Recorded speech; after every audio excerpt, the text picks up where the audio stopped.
I feel like another story time is upon us. So why not get into that? Why not get into that? Okay, so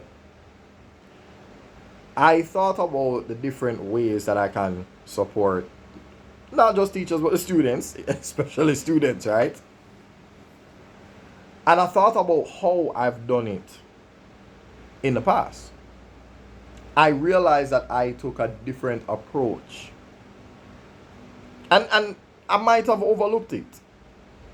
I didn't realize what I had done in terms of having the confidence of the students that have worked with me, especially in CSET mathematics, especially now that there's an SBA component that was not present when I was doing CSET mathematics. So that was a completely new experience for me coming into the profession.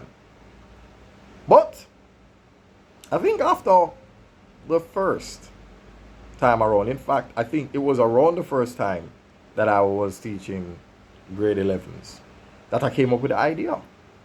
So the idea was, okay, you have a method of data collection. You have that. Following this, you have the analysis of data followed by the discussion of findings, then the conclusion. So, wait, give me a second. The trucks are passing. Give me 1 second. Yes, so, as I was saying before, um, so I looked at the method of data collection of because I saw a sample SBA before, and I thought to myself, a questionnaire, and I saw people typing the questionnaire in Word. Okay. So then I asked myself a question.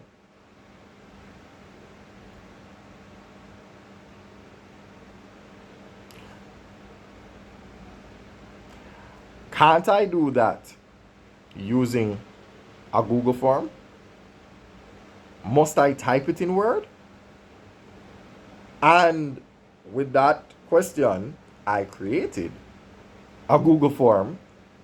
I created several questionnaires, and of course, the questionnaires were centered around the particular problem that we were trying to solve. So, for instance, what if you wanted to determine which of the two networks have the better mobile data plan, and what are the factors that lead to people making their decision in terms of purchase?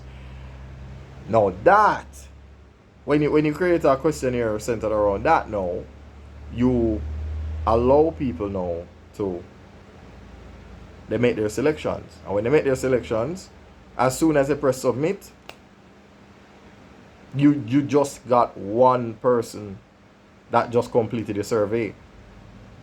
And the reason why I came up with this, again, the pandemic.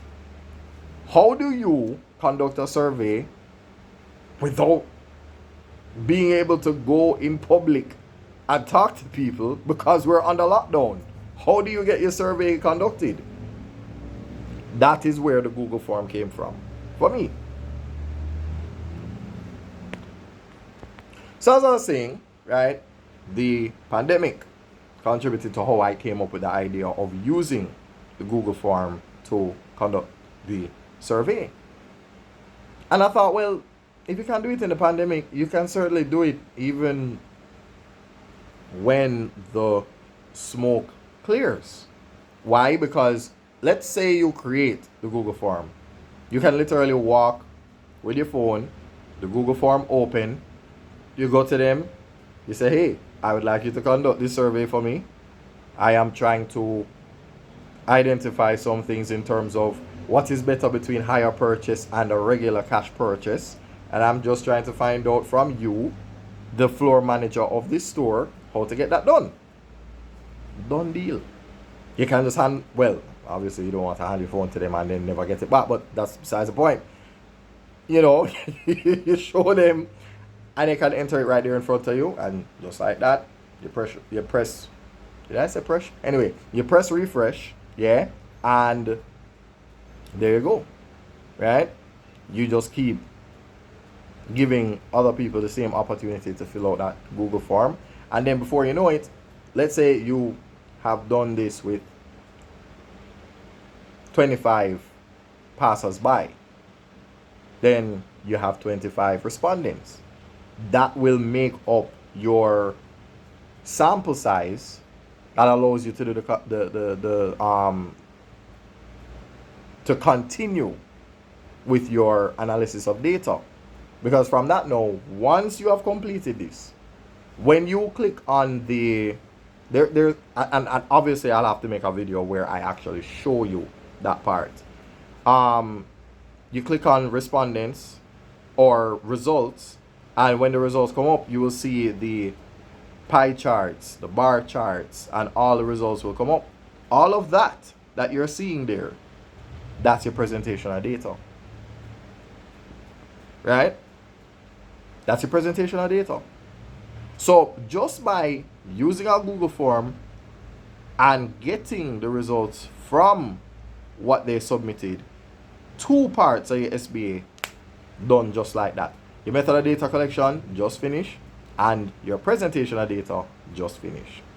So now that you have your presentation of data, now you can move on to your analysis. Okay? So I said all of that to just say one thing. If you find yourself in need of assistance with mathematics SBAs, then of course, as I always say, press the WhatsApp button and there you go. Because it is something that I remember doing it for my students, and I remember their appreciation of my timely handling of solving that problem. Because I wasn't in the business of wasting a lot of time. You can,